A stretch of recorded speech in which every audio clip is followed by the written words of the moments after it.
Going on to topic 6 of chapter 7, we're now going to use some of the skills we've worked on to solve radical equations, in which we use the principle of powers and then equations with two radical terms. But we'll start off easy. And how do we know this is a radical equation? All of these. Well, because within the equation we have the radical sign. Now we're looking for a strategy to get rid of the radical sign. So let's do our first one here. Now what we want to do is isolate the radical sign on one side of the equation.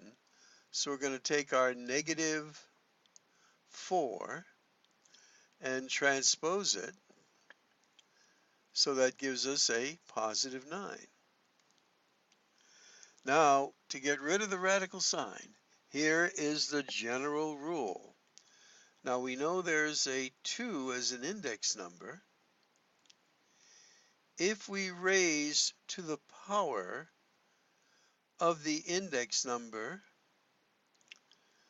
both sides of the equation, remember this takes away the radical sign, we just put the 2 under the 2, and this just becomes x, the radicand. And we square this, and that's our answer.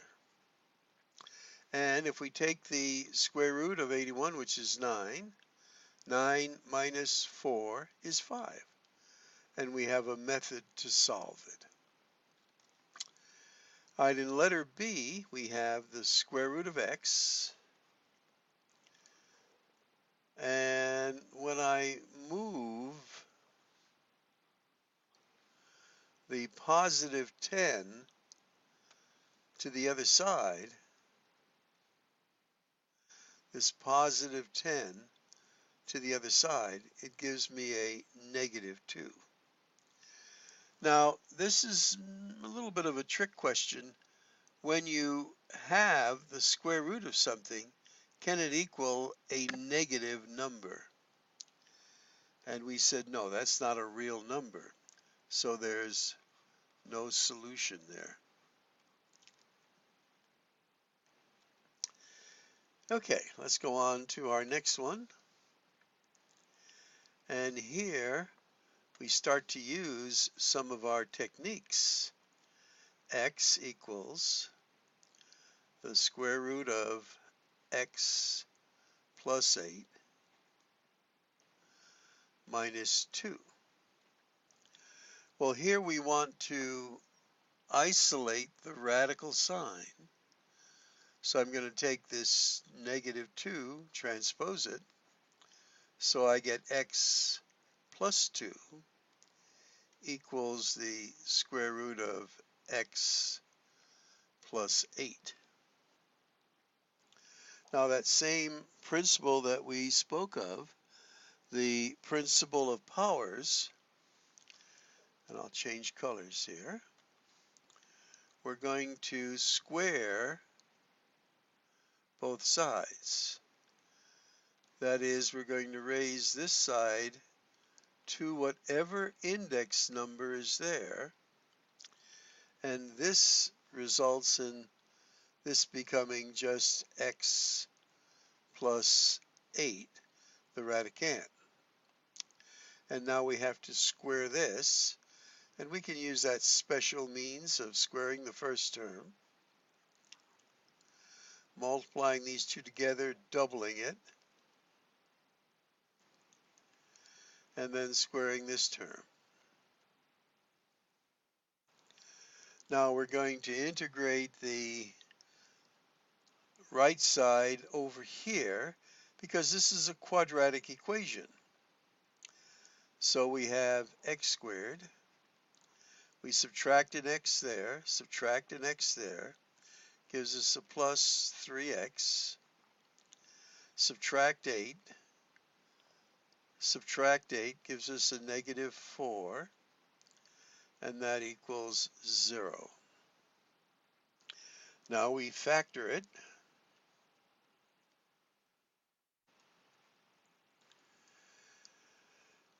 X 4, 1. Our 4 needs to be the positive. So this is the negative. We FOIL it, and it checks. And this will be x equals 1 or x equals negative 4. Now, we have to be careful when we raise an equation with a radical sign to powers, because sometimes we introduce what is called extraneous roots. That is, answers that don't satisfy our original equation. Now, if we put a 1 in there, this is a 1. 1 plus 8 is 9. This then becomes a 3 minus 2. The 1 checks.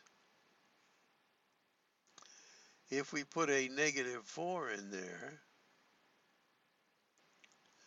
and a negative 4 in there, this becomes a, let's just do it here. This becomes the square root of, this is negative 4, plus 8 gives me a 4. 4 is 2. 2 minus 2 does not equal a negative 4. So this one does not work. If you put this answer in Math Lab, they're going to count the whole thing wrong. You did all of this. So in this case, you really need to check for something like this. You need to check your answers to see if in fact they work. Now for this one, as we do it, I can rewrite this. This is in its fractional exponential form. I can write this as the third root of 3x plus 2. And I'm going to take this and move it to the other side. So I have isolated my radical. Now, what did we say we need to do to get rid of the radical sign? Well, we're going to raise it to what power? The third power. Whatever the index number is, that's what we raise it to. So if we did it to that side, we must do it to this side too. So the nice part about raising it to the power of the index number, it just becomes the radicand.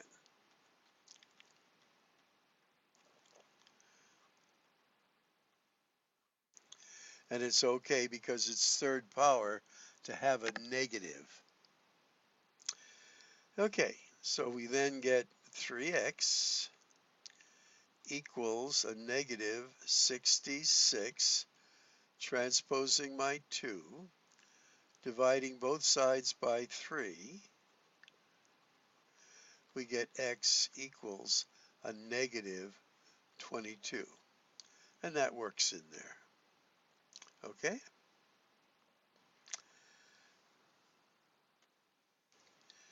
Now, number 2a gets to be a little more challenging. And one of the techniques in the previous lesson that we skipped is working with these, but we'll show you how to do it right here. So we're going to have the square root of 4x plus 1 equals the square root of 3x minus 5 plus 2. Now, in using the principle of powers, what we need to do is square both sides. That is, we're going to raise this to get rid of this radical sign, and what we do to one side, we must do to the other. So here, we know we just get 4x plus 1. Now, what do we get here? Well, remember, if we square a binomial, what that rule is, once again, we looked at this back in chapter 5. We used it in 6, and here in 7, we're using it. So we're going to square that first term. Well, squaring this first term just gives you this radicand.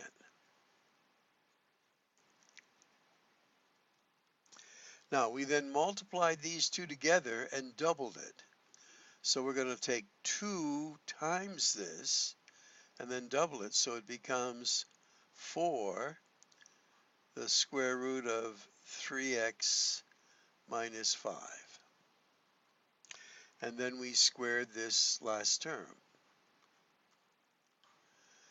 So that wasn't too bad. And again, that little technique is helpful if you can remember it. So let's start to simplify here a little bit. Well, we're going to do this step. 4x plus 1 equals, we're going to group like terms here, 3x. Now we have a negative 5 and a positive 4. That's going to give us a negative 1 plus 4 the square root of 3x minus 5. And again, if we're going too fast, pause the tape, take your notes if you're reviewing this. So now we're going to subtract 3x from both sides. This gives us an x on this side because we want to isolate our radical. Then we're going to add 1 here to make this a 0. Add 1 there gives us a 2. And we now have 4 the square root of 3x minus 5. Now what we want to do is, now if there was like a 2 here, which there isn't, we could divide out a 2 and make it smaller. That's helpful, but there isn't. So we're going to use the principle of powers to square both sides.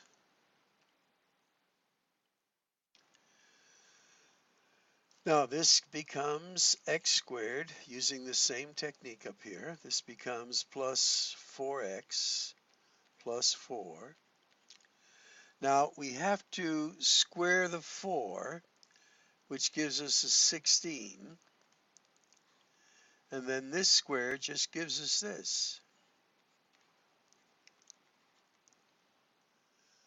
So taking it another step, let me do it over here. I'm going to distribute this now over here. So this is 48x minus 80. That's what this is. So I'm going to erase this now. You saw where it came from.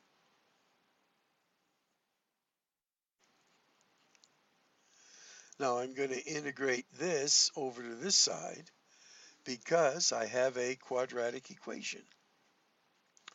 So the x squared stays. This becomes a negative 48x on this side. So that gives me a negative 44. Subtracting this from both sides. And this then becomes a positive 80. And that all equals 0. Now we factor this. That's the only way we know how to solve quadratic equations. And it actually factors easily into 2 times 42. And they're both negative. So what are your answers? Well, here, x equals 42, and here, x equals 2. And if you go down below and check your answers, that is correct. Wow. Again, lots of algebra, and then just step by step. And it does take a while to solve, but it is sequential, and we're using lots of techniques. Now, we didn't review this in the previous section, but once again, you square this, it just becomes the radicand, and then we use this principle. By the way, you should learn this by now. It is a technique we're going to use in the next few sections and chapters, modules.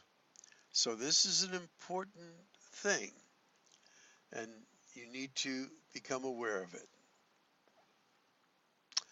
Okay, we're now going on to our last example, and it's this one. Now, here's what we have. We have the square root of x plus 10, and all of that, by the way, is going to equal a 1. This is going to equal 1. But the rule is you have to isolate one of the radicals. So I'm going to keep this one on this side. I'm going to take this one, move it to the other side, and it becomes this. So all I'm doing is taking this, moving it to the other side to join the 1. The principle of powers.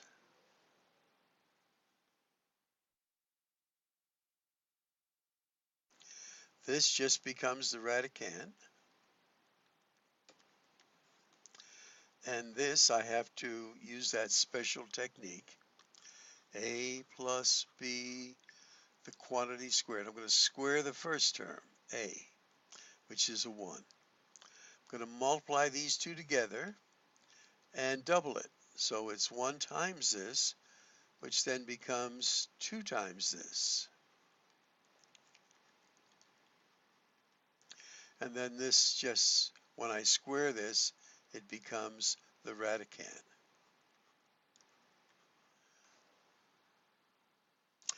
Okay, so I want to group like terms. X plus 10. Now I have an x here, and I have a 1 and a negative 7 will give me a negative 6, and then I have this, plus 2, the square root of x minus 7. So pause if we need to. We're just collecting like terms and putting it in order. Now notice what happens here. We subtract an x out and they disappear. So I'll just take them out here.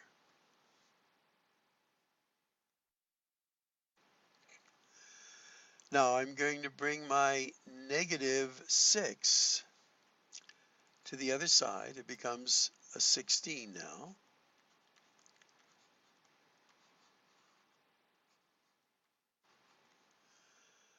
And just transposing this to the other side becomes a 16. Now notice I do have a 2 here and a 16 there. So if I divide both sides by 2, I get now 8 equals, this cancels out, the square root of x minus 7. And you might say, wow, well, that's easy. What do we use there? Well, the principle of powers, which, if we square both sides, we get 64 equals x minus 7.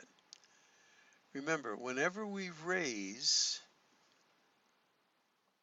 a radical to its index number power, it just becomes the radicand. Now we add 7 to both sides, and we get x equals 71. Wow. And if you look down below, that checks. Okay, so here are some of the techniques. If you just have a single one, those are sort of easy. Keeping in mind, if you end up with the square root of something equals a negative, there's no solution. And we could have done this way too. After we move that, just multiply both sides to the third power. That would cancel out. But we did it another way, which worked out as well. Okay, well, good luck, as we have one more topic left in this section, this chapter, this module.